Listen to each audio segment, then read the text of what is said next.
بسم اللہ الرحمن الرحیم۔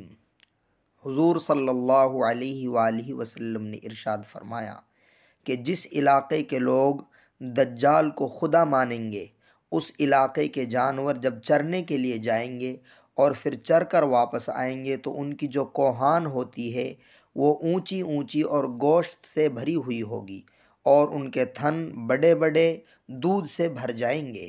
حالانکہ وہ جب صبح چرنے گئے تھے تو اس وقت ان جانوروں کی حالت ایسی نہیں تھی۔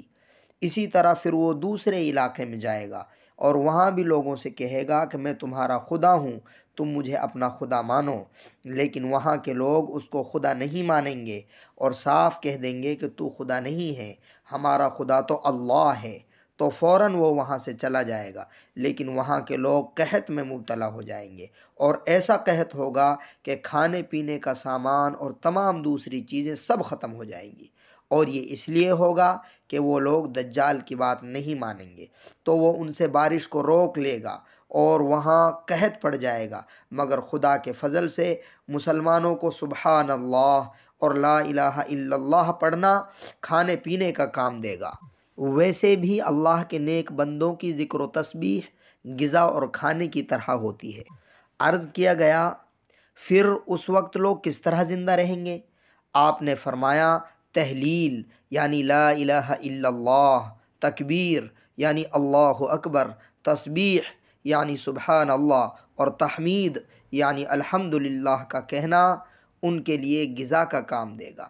اس لیے یہ بات یاد رکھنا کہ دجال والے زمانے میں کسی جگہ قحط پڑ جائے تو یہ سمجھ لینا کہ وہاں کے لوگ پکے ایمان والے ہیں۔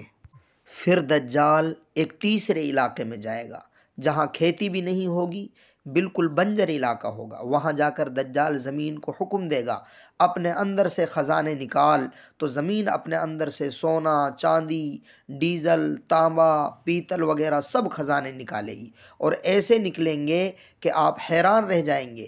چنانچہ ایک حدیث میں آیا ہے کہ قیامت سے پہلے زمینوں میں سے خزانے نکلیں گے اور اس کو لینے والا کوئی نہیں ہوگا۔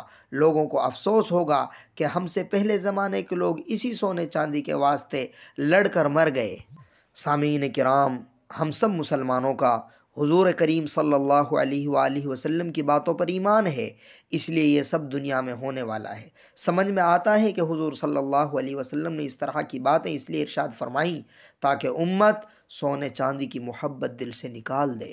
حضور صلی اللہ علیہ وآلہ وسلم نے فرمایا کہ دجال کے پیچھے خزانے ایسے چلیں گے جیسے شہد کی مکھیاں اپنے رانی کے پیچھے چلتی ہیں۔